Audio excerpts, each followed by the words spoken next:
Toastmaster, fellow Toastmasters, and welcome guests. My name is John Frizzell, and this is my icebreaker. Normally, icebreakers are something about yourself, something about your family, or an event. Mine is a family, as well as an event. So, without further ado, I'd like to start off with a quote from my personal hero, and it goes like this. Maybe in the end, God wants us to be able to say that we did everything that we could do. That quote came from my daughter. In May of 2004, my daughter Kaylin Frizzell was diagnosed with osteosarcoma at the tender age of 10 years old. What started as a simple pain in her right leg turned out to be cancer. Osteosarcoma is bone cancer.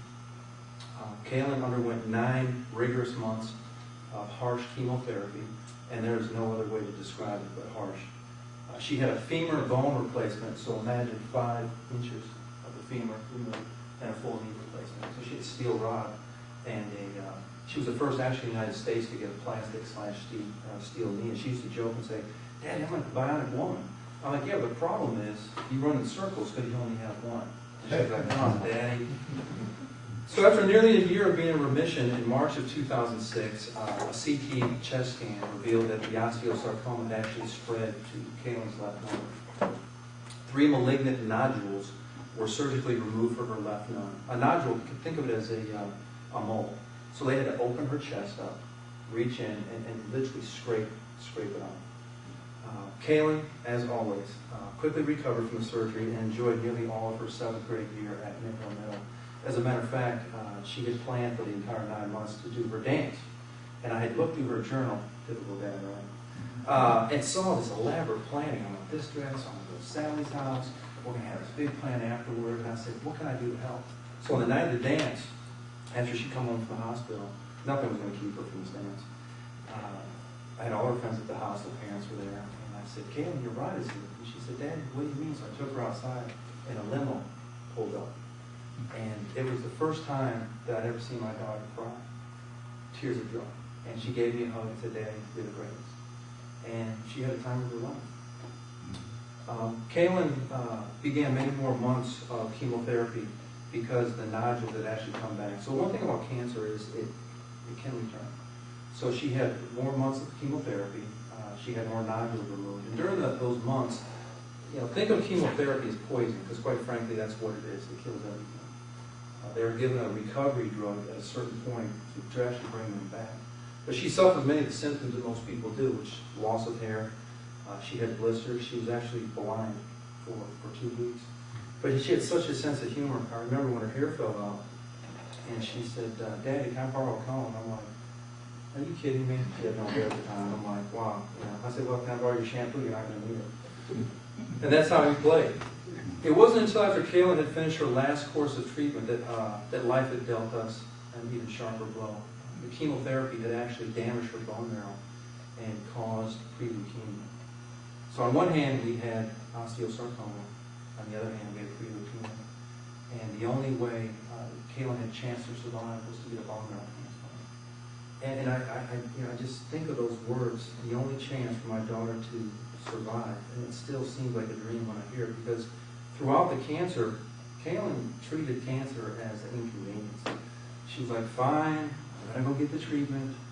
My hair's going to grow back. But then I'm going to be with my friends, right? And I'm like, yes. And that's just how she was. She always endured.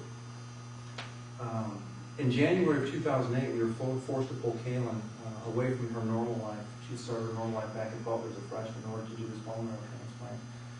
We began taking her back and forth to Duke Medical, because that was the only facility that could provide the bone marrow. We found a match.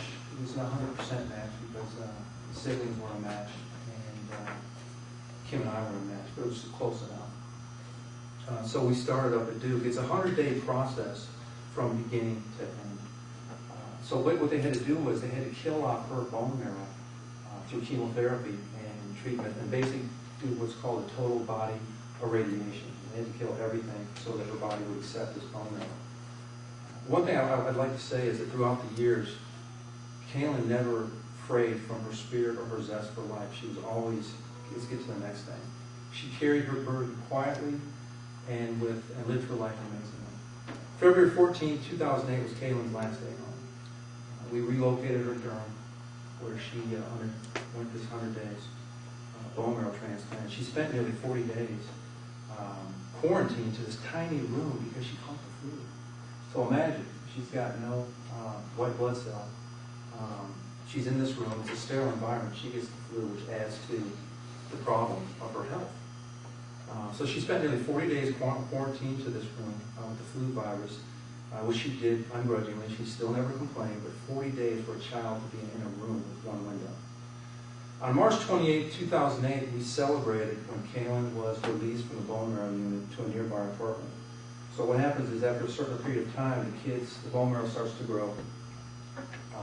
They're able to move to an apartment that I rented, and they're able to live a somewhat normal life while they go back and forth to get treatment.